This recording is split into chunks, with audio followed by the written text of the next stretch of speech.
भास्कर आसिलु ध सब कहबो तो हाँ ठीक अच्छे। माता सीता को किए अपहरण करथिले? माता सीता को रावण अपहरण करथिले। माता सीता लंका रे केते दिन रहिथिले? माता सीता लंका रे 435 दिन रहिथिले।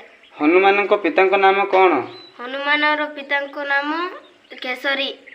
हनुमान माता नाम कौन? हनुमान रो माता नाम अंजनी। हनुमान को भाई केतोटी? 5टी। तांको नाम कौन कौन जानिछु कि? हाँ कौन कौन? मतिमान, श्रुतिमान, गतिमान, केतुमान, गतिमान, धृतिमान। भल से को कौन कौन? ये मोतिमान, श्रुतिमान, केतुमान, गतिमान, धृतिमान। हेला कि सब ठीक कहले कि